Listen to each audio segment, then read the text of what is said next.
but never would he call me. And we would tell him that we're available, and he would never call us to come in. So I began to think. I have my reasons why.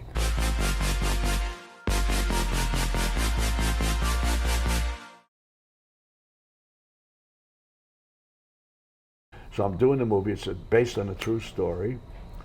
Now I go to see the movie. Okay, I'm sitting in the theater. The movie comes on, and it says, Marty Scorsese presents Danny Aiello in Brooklyn Lobster. Wait, what? What is that about?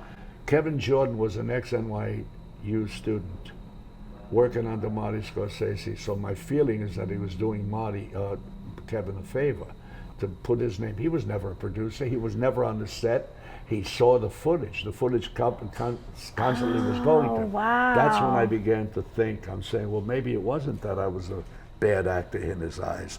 If I was, why in every frame of the movie that I happen to be in, would he put his name associated with mine? Right, but here's the thing, right? If he wasn't involved, he would have had to see the movie and said, I'll put my name on this. They sent him, yeah. Right, he wouldn't do it if it wasn't good. So he had to make a justification. Well, Danny's terrific in the movie.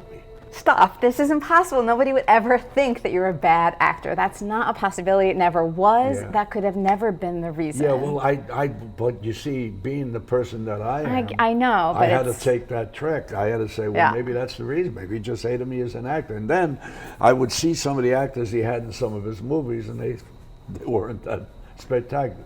The stars were. The stars, always Bobby, always great. Harvey, always great. And remember something, as a director, to have those kind of actors in your hands when you're starting as a director is not too bad. Right. You're not in bad shape. Right, and then you get to hold on to them. That's right. Film after film after film. Film after film, and they all grew together. So did he ever hear any whisperings of the fact that you think?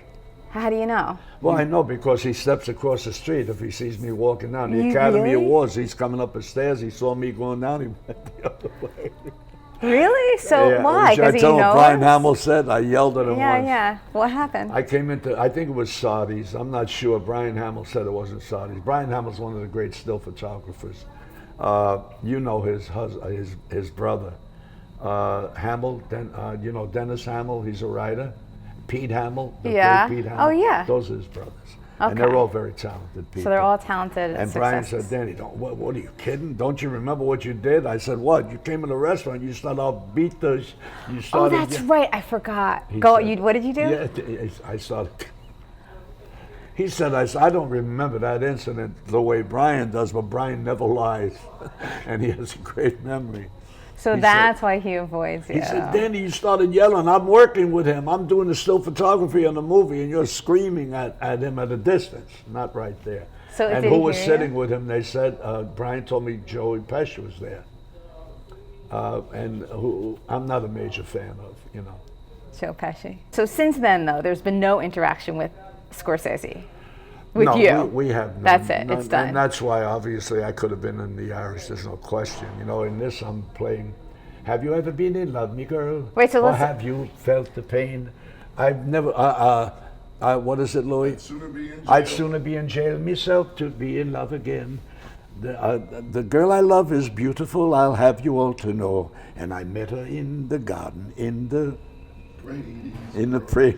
where the praties grow. Praties in Irish is potatoes. Oh, okay. She was the kind of creature, boys, that nature didn't tend to walk right through the world, me boys, without the Grecian bend. Nor did she wear the chignon, I'll have you all to know. And I met her in the garden where the praties grow. I'm playing an Italian Irishman. I don't speak with an accent in the movie, but the father, this is a true story. Okay. Her father used to get up and sing Irish songs because he was half Italian, half Irish. But his father was a man that used to sing, and my father, the character's father, used to sing up until the age I was 7, right? And I tried to mimic him. So what I do is when I get up at a party we have or something, I sing Irish songs. With a bad Irish accent. Oh, because all your songs, I wasn't used to hearing you singing the Irish song. No, because that's not the way I sing. Right. I sing Danny Boy in the movie too. So all right, let's talk about the film. Yeah. So here we are on Long Island because you're filming Yeah. this movie. One moment. So, and it may or may not be out around like the holidays or something this year, right? Yeah, okay, yeah. Possibly, or maybe early 2020 or something like that. Right. So you've been filming for a couple of weeks. So tell me a little bit about how that whole process is for you. So you like to be home doing nothing. Yeah. And here you are at a hotel Yes. in Long Island Yeah. for like weeks of filming. I was approached by this woman who read my book and said, I've been pursuing you for some time. When I read my book, I realized how much you were like my father. So we agreed, based on just that explanation that she had given me, to meet her in New York City, not in an office anywhere, not in an official capacity, just in 5 Napkins on 45th Street and 9th Avenue. That's where Louis and I hang out. I know that She place. came in. Her name is Deirdre O'Connor. She sat there and we talked, and I just adored the person. She was just a nice, nice person. She gives me the script. I take it home and read it, and I call Louis. I said, Louis, this is the best script I've read in 20 years. I have to do this script. There's no money, Danny. I don't give a hell how much money. Well, it's pennies, you know. I don't care. I have to do this script. Now, the truth is I'm worried about it. Do I want to dedicate myself to 4 solid weeks? I got the biggest role. I'm in almost every scene. If you can swallow that, you know, it's all right. To think that I'm in every scene is enough to drive people away. That's going to drive me and everybody else but- to the theater, I'm but just saying. I want to tell you that the script is such family, funny, sad. I promise you, you'll love what this girl did. Okay, so what is it called? It's called One Moment. One Moment. And the reason One Moment, they said, if you get stuck on how good the past was, you'll miss how good it is. Sure. Okay. It is now. Right, You'll the miss present. how good it is. Yeah, it's a beautiful film. All right, so we're going to see that. Everybody's going to see it when it comes out. Yeah, I hope so. And we're going to also listen to your music. Yeah. But I have a question for you also. Something you just said, it reminded me of something in your book again. So I'm reading your book, and it's like you've been doing a million things, like since the beginning. You had a million different steps to get to acting even, period. So we could spend all day, we're not going to. But it seems to me like things kept happening for you, like doors kept opening. Everybody liked you. Everybody said, oh, I have a thing for you here, or do you want to help me out with this project? And it just kept happening. Like Yeah. it doesn't sound like you ever had to fight for anything. No, it came. Right? I never auditioned. I do not think that's I stopped common auditioning at all. my second year. I completely stopped, and I didn't stop because I thought I was special. I thought that I couldn't, auditioning, I could not get anything. I believe that, for instance, if you're an actress, and I've seen some of your work, was saying, you come in, I'm directing you. I would hire you on the basis of one thing. The relationship that I have and the exchange of dialogue that we both had, I could tell that you would be excellent in the part that I want you for. You follow what I'm saying? Yeah, sure. Now, when you go in there and when you're looking at someone, they generally put you through terrible situations. Not that that's their intent, but they don't even know what their character should or would be. The writer has an idea. Even the writer sometimes doesn't know who that character is.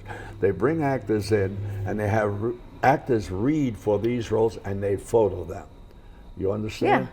What an actor does is they come into a reading for a part, actor, actress, and the director's sitting there, often the writer.